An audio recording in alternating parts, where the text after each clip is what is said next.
So we're going to start out class today. I'm going to have you, oh, maybe that's why it wasn't working. We're going to go through some of the questions that people said that they had for last, what they want to know about Native Americans in history, or just in general, not necessarily their history, but just in general. So we're going to go through some of them. We're not going to go through all of them. Just mainly going over the ones that basically you might know. I know that there's not a lot of these things that people said that they want to know. It's not really something that I don't know we can yet talk about. So some of them we'll go over. So what we're gonna do, so I will start with this one. So basically I'll say something and you tell me if you know anything about it and what you know about it, okay? All right, so Wounded Knee Massacre. Do you know anything about that one? Where was that one at? Sorry, what was that? I said, where was that one at? Because I don't remember. So that was in South Dakota. That was back in the 70s. Isn't it the one about those Lakotas? Yep. Yeah. Yep. Yeah, that was, this one specifically is kind of, I guess one of the crazier ones. Cam, I don't know if you can hear me. I tried calling Dowie and Prince's number, just one of their numbers. They weren't here. But yeah, couldn't get a hold of Princess and Dowie, so I don't know where they're at. Yeah, so that's one of the events that we will talk about. Let's see. Do you know of other tribes? Or I guess we'll say this way. What other tribes do you know about? Or you know their names? Sioux, Navajos. Is it called Native Studies? Yes. Or Native History? Native Studies. Oh, sorry, I didn't know I was not muted. Sorry. That's okay. What was that, Summer?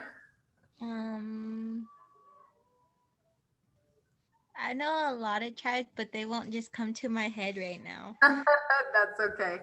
That's okay. I know it's funny because like I've seen so many different names of tribes that like when I try to think of all the different tribes, I'm like,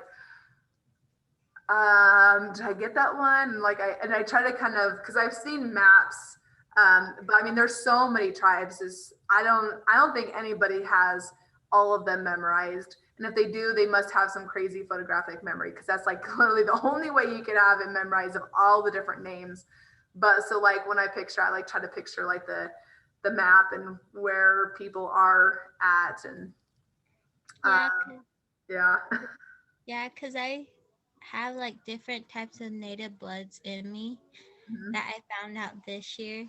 And so I'm Ute, Shoshone, and White Mountain Apache, but I'm actually Comanche and Cheyenne too. Oh, cool. Wow. There's lots of different ones in India. That's cool. That's a lot. That's awesome. There's actually a couple times that I'll be having you guys find, like, I'm going to ask you guys to go home and ask your parents or your grandparents, like specifically what, all the mixes, or, any tribe that you belong to or have ancestors from. So you're already basically there. So that's good. Let's see.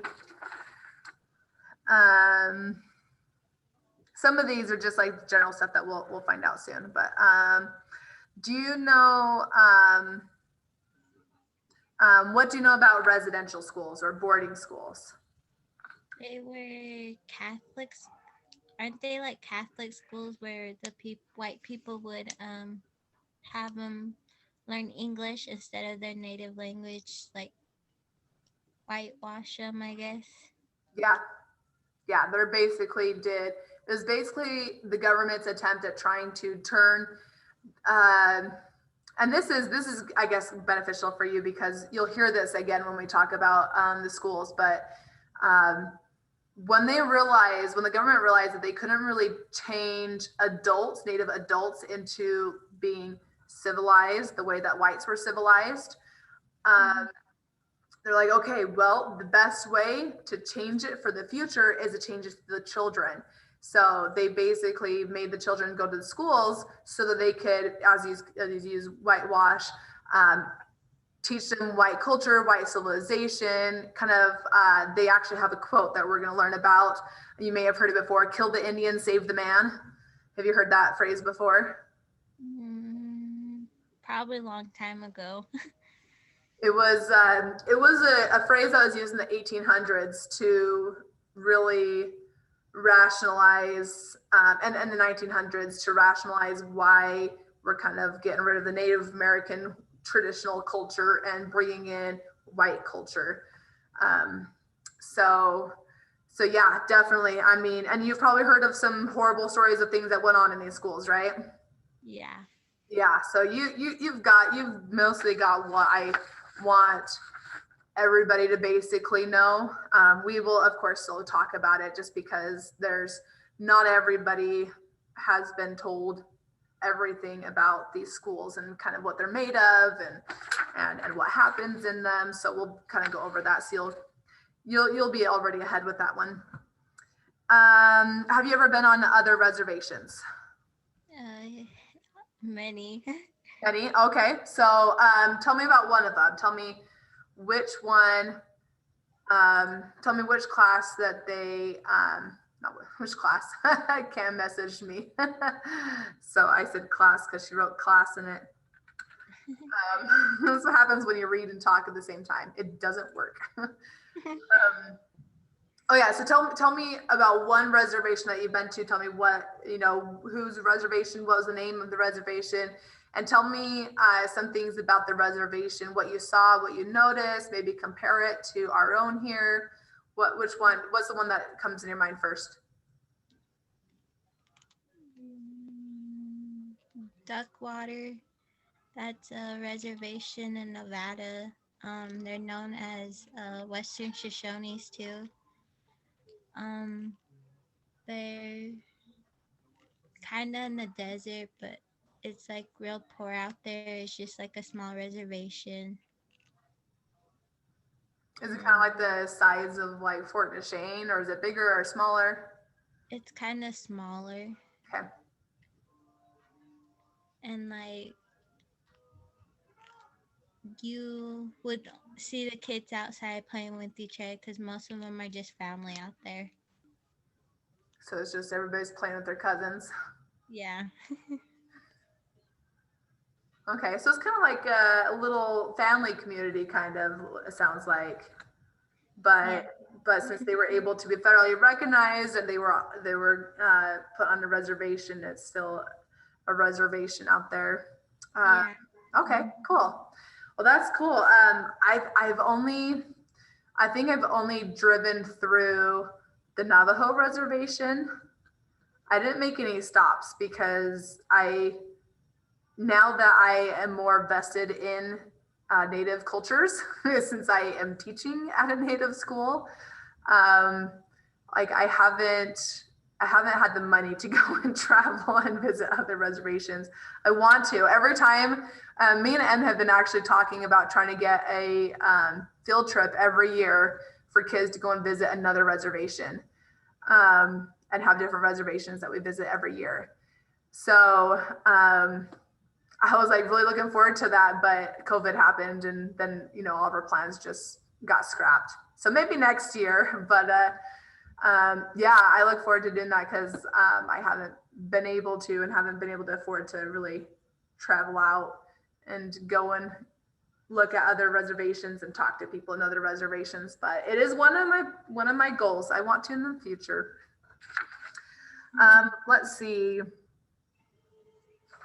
Do you know any tribe, doesn't have to be a specific one, do you know about any of the things that young ladies did as they were growing up, the kind of things that they had to do on a daily basis? I know in Navajo, the young girls have to learn how to butcher sheep, and that's like I don't know how to explain it because they use every part in the sheep to Right. use. Yeah. Yeah, and multiple, and that's very similar. What you just described is similar to multiple tribes. A lot of them they use everything, and a lot of them the women's role is to learn how to basically prepare the food. The men go get the food. The women have the job of preparing the food. So they have to know how to prepare it and cut it up and how to store it away and how to, well, today, how to wrap it up the best way for it to go in the freezer is our version today of how we store meat. But yeah, that's common with multiple, but not so much sheep here, at least. Here it's deer, mostly deer and elk. Okay. Let's see. Also going off of what people said that they want to know about American Indians in the US. Do you know about any stories of people who had to migrate either forcibly or willingly migrated to another location to live there?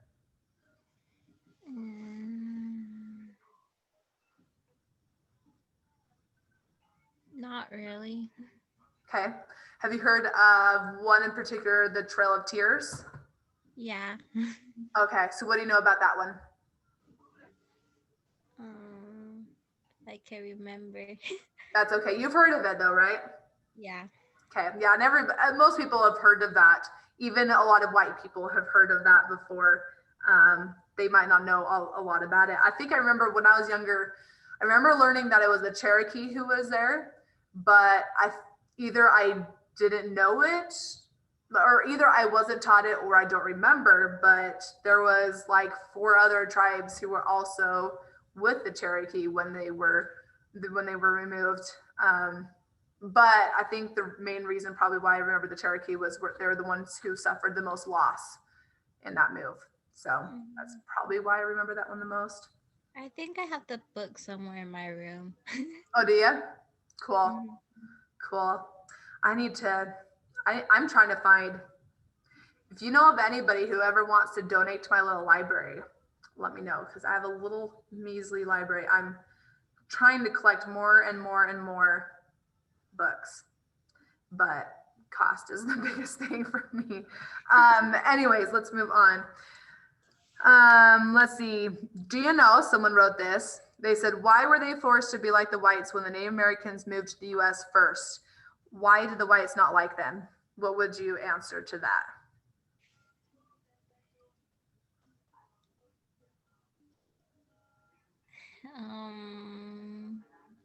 And if you don't know that, this okay. That's one of the things that we'll talk about in class. I really don't know. Okay, that's okay. We will talk about that. One person said that they want to learn how to speak Ute. How much Ute do you speak?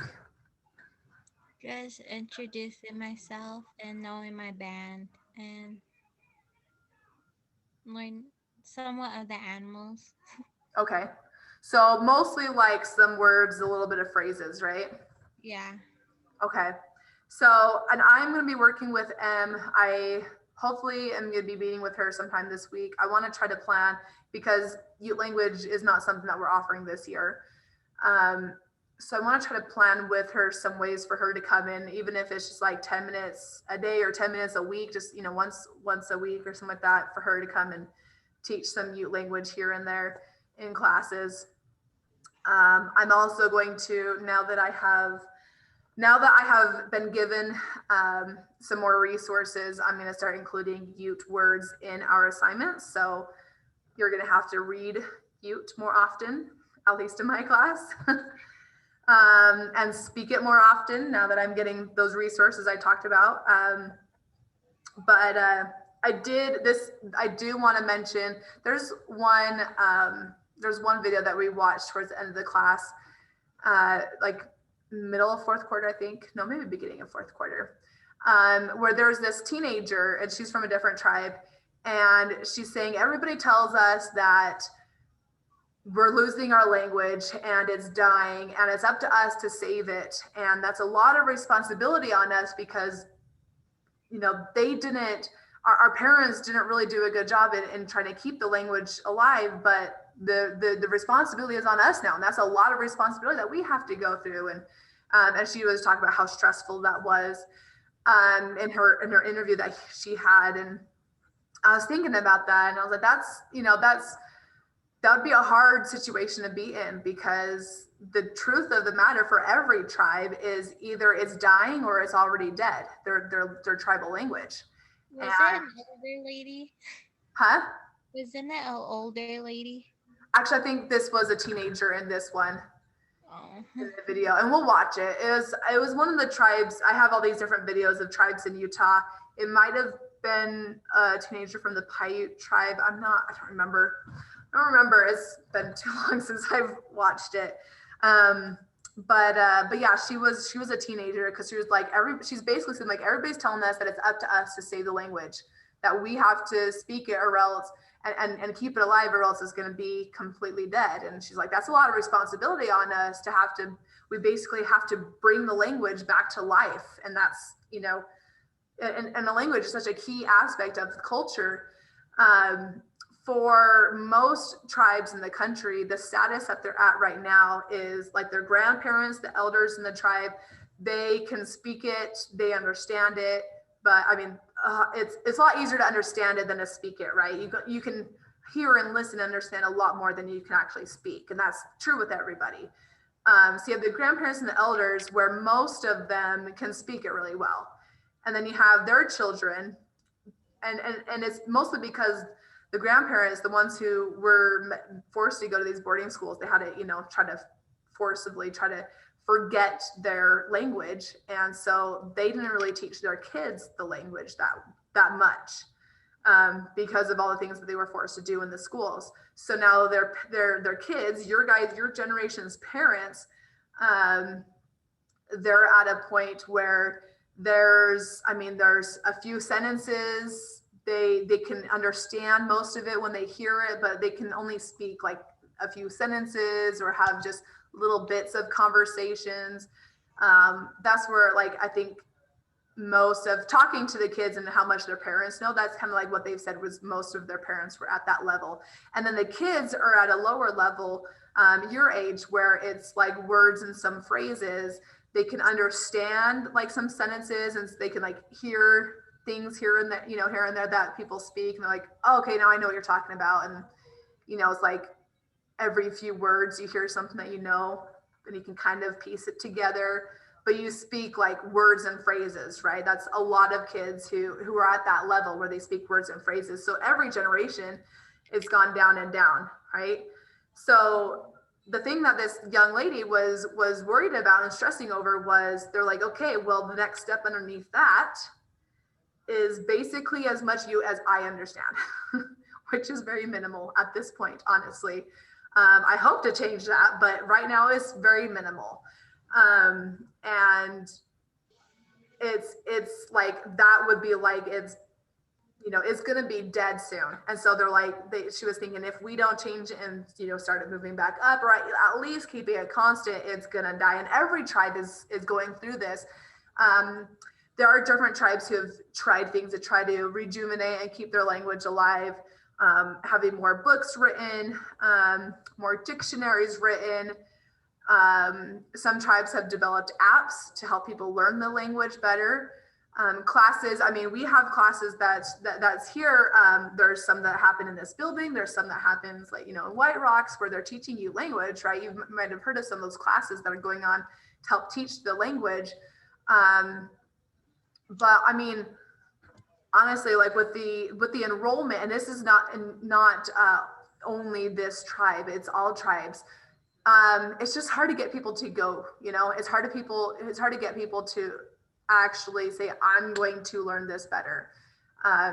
Because it's just like another thing that people just don't want to deal with anymore. Like, I don't have the time. I'd like to, but I don't have the time. It's one of those things, really, is what it's come down to. And, so it's making it hard. So I feel for this young lady and every young person, really, you guys, for feeling that if for any pressure that you feel of saving the language, and like it's kind of like you guys are at a crossroads. Do I push and try to save the language, or do I not push and allow the language to die? And collectively, it's been going down and down, right? It's been getting worse and worse. And this is where I usually give my hope for everybody. I hope that you guys can set goals for yourself and doing a part to try to keep the language alive in teaching your kids, knowing if you learn as much as you can now, then you can teach your kids and you can keep it going down through the generations. Making a goal such as I want to go and talk to my grandma in Ute, and that's the only thing that I'm going to speak. And if I don't know how to speak, I'm going to ask her, and then I'll speak it in Ute. Like maybe like I'm going to go once a month, just for like a couple hours, and we'll have those conversations, and she'll help me learn it a little bit better. Or you could have a goal such as every week I want to learn a new word, and I'll find as many, like if I want to learn, for the word for, like water, I knew it at one point, but I forgot it. I don't have it memorized yet personally. So if you're like me, you probably know what water is. You're like, I want to learn a new word, and I'm going to use as many chances today to speak it as often as I can. Even goals like that, or I want, progress into bigger goals. So I hope that you guys, even though Ute language is not offered this year, I hope that you guys can take it next year and the year after, and take advantage of all the opportunities that you have to learn the language. Because I don't think there's anybody who's in this school, whether they're native or white, who wants the language to die. So if we, hopefully we can all do whatever we can to help keep that language alive.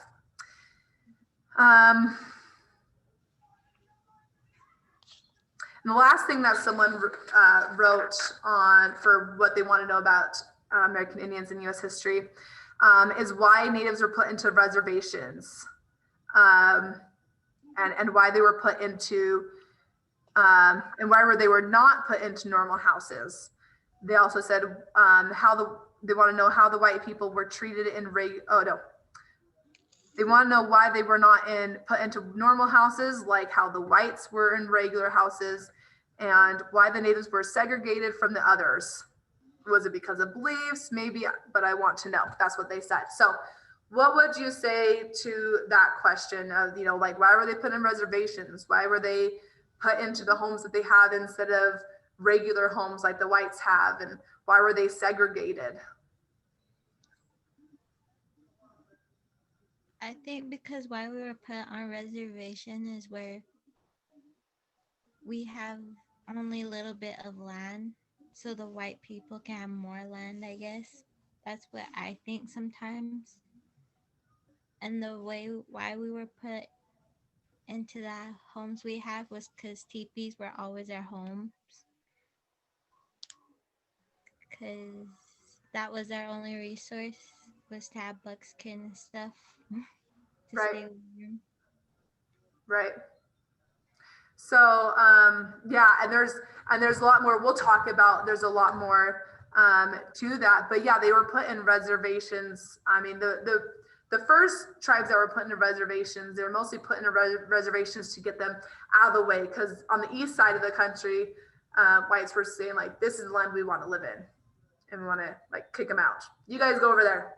We don't want that land right now. We want this land. And then like as whites keep growing a population, they're like, oh, we want this land. Go more over there. And so like for like the eastern side of the US, we're gonna look at a map at one point in our class. Eastern side of the US has very few reservations, very few. And that's because they kept trying to push them west. And then probably about close to the middle of the country, that's when they're starting, okay, well, we can't really push them anywhere that we're not gonna eventually go. So now let's kind of push them into just reservations, basically where they're at.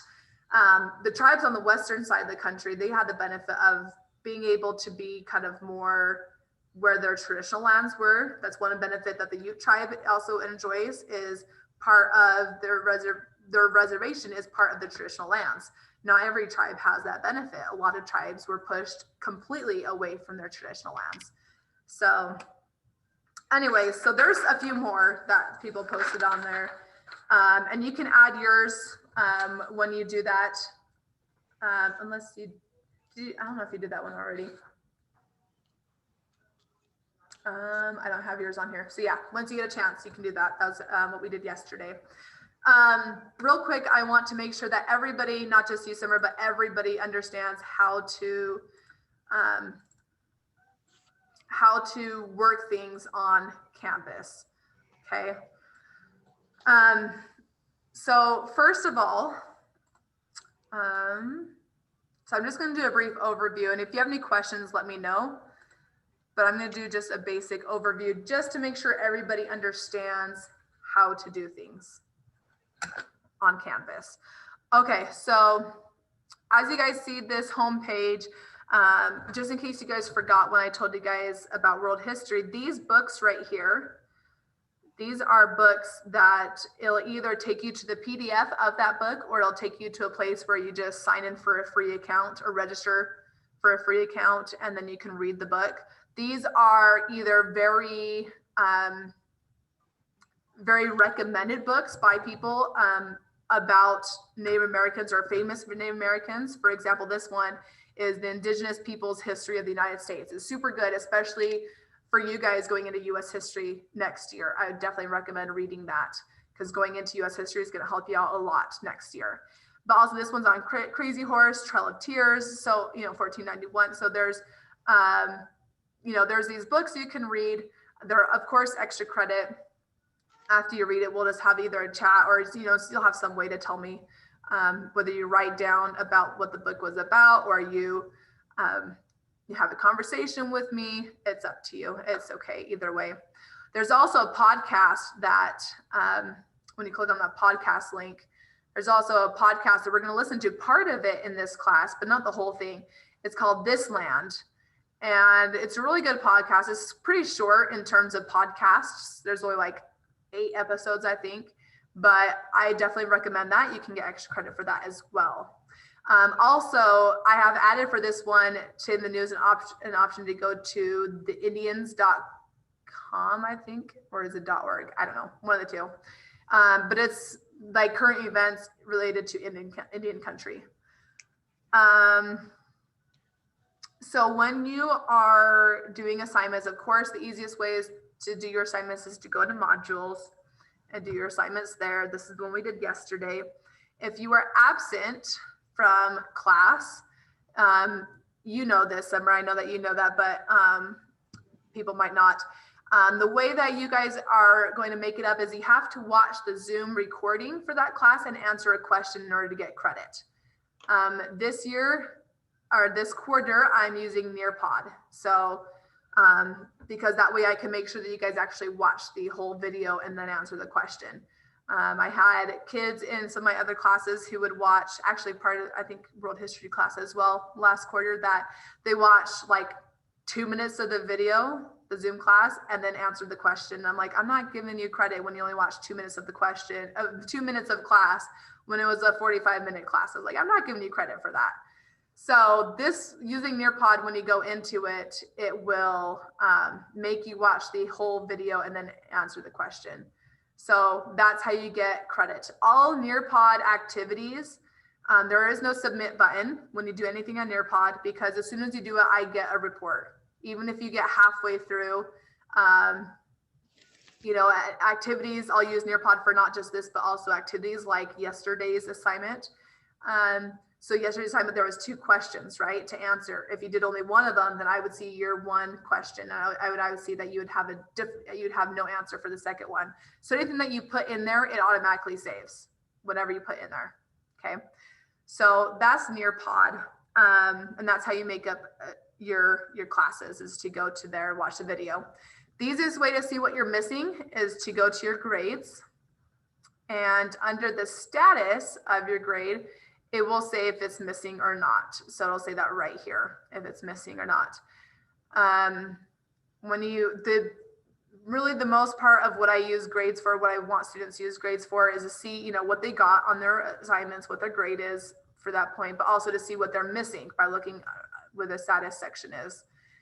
So when you need to make up a Zoom class, you just go to your grades, see what Zoom classes you're missing, and you can click on it. And whenever you click on an assignment from grades, it'll show this. It'll show you no preview because you didn't turn in anything. So it won't show anything here. If you turn something in, it would show what you turned in here. But since you didn't do it, it won't show up because this didn't really, that link didn't take you to the assignment. It just took you to whatever you submitted, which was nothing. That's why you see nothing, right? So this link right up here, January 11th Zoom class, that's what you have to click on in order to get to the assignment. So that's a trick that some kids are starting to figure out, is when they go to grades to see what they're missing, they click on the assignment and then they got to go click up on this link up here to go to the assignment. Also, if you get a grade and you want to know why you got that grade, all you have to do is you can click on that assignment, and then off to this side, if you see a comment, that's where I put my comments of like, oh, you did really good on this, or I really liked your point of this, or I'll say, you know, you only got this part of it, please finish this to get full credit, or, you know, things like that. So I'll put comments. That's how you see your comments. So if you want to see why, or, you know, how you did, you could look to see if there's comments right there.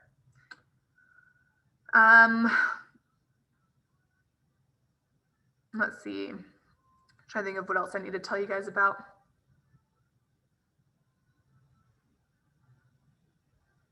Oh, you will see on your homepage, you'll probably see right over in this area, you guys see a to-do, and then you see feedback for your assignments that have been graded. That includes like comments and stuff. You'll find that in there too. And then there's a thing that will say a group right there. I put kids into groups that I use for assignments. So that's just what it is. Don't be confused on, you know, like, oh, what is this group A, group D? I've put kids into groups. So that's what that means. So that just says what group you're part of. It's for my information when I assign assignments to you guys. So just kind of ignore that part. Okay, so let's see. There's, so Nearpod is pretty straightforward. Somebody feel like you're pretty comfortable with Nearpod assignments? Yeah. Okay. Yeah, and again, the big thing to remember for Nearpod stuff is you don't submit it because it just saves automatically. Whenever you put something into it, it saves it. So you don't have to submit those. How about Kami? Are you good with Kami? Yeah. Okay. Okay, good. There's one that I don't think I showed to my, oh, I have to leave student view.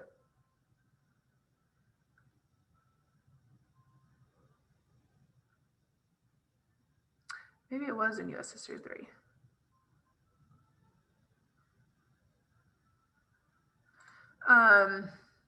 If we do any assignments that use Google Docs or Google Slides, yeah, this is the one I need.